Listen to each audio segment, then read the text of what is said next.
Hello' friends, welcome back to my YouTube channel. মই অনুৰাগ শৰ্মা আপোনালোক সকলোকে পুনৰবাৰ স্বাগতম জনাইছোঁ মোৰ ইউটিউব চেনেলটোলৈ। আজি মই আপোনালোকৰ সন্মুখত এটা নতুন ভিডিঅ'লৈ উপস্থিত হৈছোঁ আৰু আজিৰ ভিডিঅ'টোত মই আপোনালোকৰ সৈতে শ্বেয়াৰ কৰিম এটা গুৰুত্বপূৰ্ণ নিউজ। আৰু সেই নিউজটো হ'ল যে Assam reduces viva post marks of APSC CC from 275 to 180, ঠিক আছে। তো আছাম পাব্লিক ছাৰ্ভিচ কমিশ্যনৰ যোনটো কম্বাইন কম্পিটিটিভ এক্সামিনেশ্যন আছিলে তাৰে কম্বাইন কম্পিটিটিভ মেইন এক্সামিনেশ্যনৰ যোনটো ইণ্টাৰভিউ পাৰ্চনেলিটি টেষ্ট আছিলে বা ভাইভা পোষ্ট আছিলে তাৰে এতিয়া বৰ্তমান যোনটো ভাইভা পোষ্ট চলি আছে 16 নৱেম্বৰৰ পৰা 3 জানুৱাৰীলৈকে আছে। তাতে একচুৱেলি টোটেল মাৰ্কছ আছিলে 275, কিন্তু এতিয়া এইবাৰ নহ'ব, কিন্তু নেক্সট টাইমৰ পৰা যেতিয়া কম্বাইন কম্পিটিটিভ এক্সামিনেশ্যন হ'ব তেতিয়া ভাইভাৰ মাৰ্কছটো 275ৰ পৰা 180লৈ আহি গ'ল। তো এতিয়া 180 মাৰ্কছৰে ভাইভা হ'ব, ঠিক আছে। এইটো চেঞ্জ কৰিছোঁ এটা নিৰ্দিষ্ট এটা বেলেঞ্চ মেইনটেইন কৰিবৰ কাৰণে। তো ইয়াতে লিখিছে গুৱাহাটী প্লাছৰ নিউজ হয় এইটো। The Assam Cabinet has decided to scale down the Viva Post marks for the combined competitive examination conducted by the Assam Public Service Commission.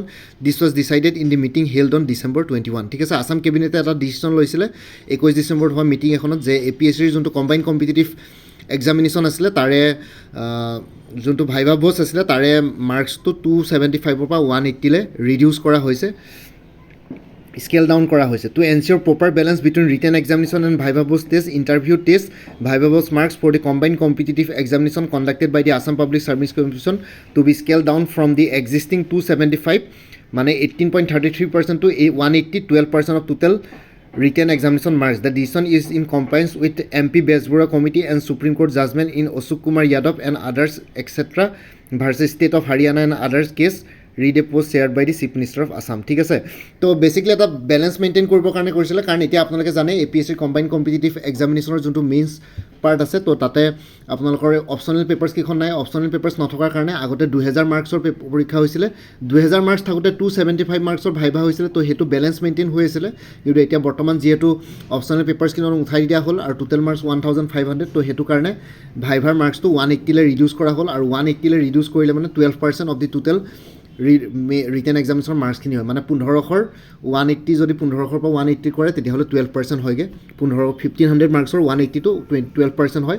আগতে 275 to 18.33% আছিলে, এতিয়া 12% কৰা হ'ল, ঠিক আছে। তো এইবাৰ এইটো ইফেক্টিভ নহ'ব, নেক্সট টাইমৰ পৰা চাগে এইটো ইফেক্টিভ হ'ব। তো আৰু লগতে APSCৰ নতুন এডভাৰটাইজমেণ্ট সোনকালে ওলাই আছে, মে বি এইটো মাহৰ লাষ্টৰ ফালে ওলোৱা চান্সেছ আছে, কাৰণ মাৰ্চত পৰীক্ষা হ'ব বুলি অলৰেডি APSCয়ে তেওঁলোকৰ অফিচিয়েল প্ৰেছ ৰিলিজত জনোৱা হৈছিলে। তো সেইটো কাৰণে মাৰ্চত পৰীক্ষা হ'ব যেতিয়া ডিচেম্বৰ লাষ্টৰ ফালে নহ'লে জানুৱাৰী ফাৰ্ষ্টত আপোনালোকে নটিফিকেশ্যন পাই যাব। তো মষ্ট প্ৰবেবলি ডিচেম্বৰ লাষ্টটো পালেহি, এতিয়া যিহেতু 21-22 তাৰিখ হ'লেই, তো মে বি ডিচেম্বৰ একেবাৰে শেষৰ ফালে হ'ব পাৰে, 28, 29, 30, 31, নহ'লে আৰু জানুৱাৰীত আপোনালোকে নতুন নটিফিকেশ্যন পাই যাব APSCৰ কম্বাইন কম্পিটিটিভ এক্সামিনেশ্যনৰ।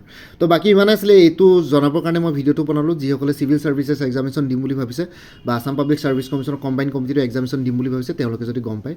আৰু লগতে মোৰ CDPO চাইল্ড ডেভেলপমেণ্ট প্ৰজেক্ট অফিচৰ পষ্ট ওলাইছিলে APSCৰ আণ্ডাৰত। তো সেই চাইল্ড ডেভেলপমেণ্ট প্ৰজেক্ট অফিচৰ যোনখন জেনেৰেল ষ্টাডিজ পেপাৰ আছে তাৰ কাৰণে এটা মই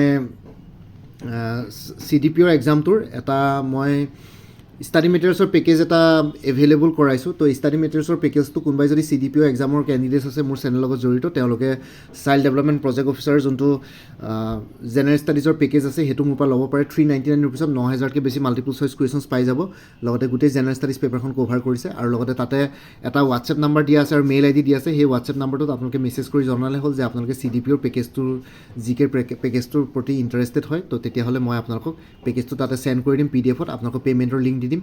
খালি কথাটো হ'ল যে যোনটো নাম্বাৰ মই প্ৰভাইড কৰিছোঁ হোৱাটছএপৰ সেই নাম্বাৰটোত কল নকৰিব। কল কৰিলে মানে প্ৰব্লেম হয়, একচুৱেলি মই ব্যস্ত হৈ থাকোঁ, অফিচত থাকোঁ। তো সেইটো কাৰণে কল কৰিলে মই আপোনালোকক কল পিক কৰিব নোৱাৰিব পাৰোঁ।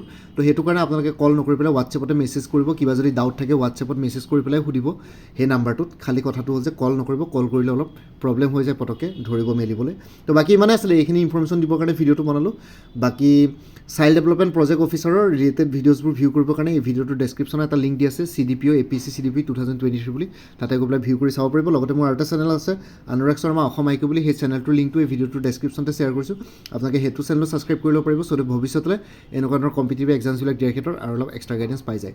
আৰু লগতে চাইল্ড ডেভেলপমেণ্ট প্ৰজেক্ট অফিচাৰ যোনটো পেকেজ আছে সেই পেকেজটোৰ ডেছক্ৰিপশ্যনটো এই ভিডিঅ'টোৰ ডেছক্ৰিপশ্যনত দিয়া আছে পেকেজটোৰ গোটেইখিনি ডিটেইলছ আৰু লগতে এই ভিডিঅ'টোৰ কমেণ্ট ছেকশ্যনটো মই পিন কৰি দিম চ' ডেট আপোনালোকৰ সুবিধা হয় বাকী ইমানে আছিলে মোৰ ভিডিঅ'ছবোৰ চাই যদি ভাল পায় মোৰ চেনেলটো ছাবস্ক্ৰাইব কৰি ল'ব আৰু লগতে আপোনালোকৰ যিমানখিনি ফেমিলি ফ্ৰেণ্ডছ ৰিলেটিভছ আৰু চিনাকি এক্সপিৰিয়েঞ্চ আছে তেওঁলোকৰ লগত মোৰ চেনেলটো শ্বেয়াৰ কৰিব লগতে কমেণ্ট ছেকশ্যনত জনাব কিবা যদি কুৱেশ্যন থাকে ডাউট থাকে মই নিশ্চয় আপোনালোকৰ কুৱেশ্যনছ আৰু ডাউটছবিলাকৰ ৰিপ্লাই দিবলৈ চেষ্টা কৰিম বাকী আজিৰ ভিডিঅ'টো ইমানতে সমাপ্ত কৰি আপোনালোক সকলোৰে পৰা বিদায় ল'লোঁ কাইলৈ পুনৰ এটা নতুন ভিডিঅ' লৈ আপোনালোকৰ সন্মুখত উপস্থিত হ'ম তেতিয়ালৈকে ভালকৈ প্ৰিপেৰেশ্যন কৰি থাকক সকলোৱে অল দি বেষ্ট থাকিলে bye and take care friends Bharat Mata কি জয় আই অসম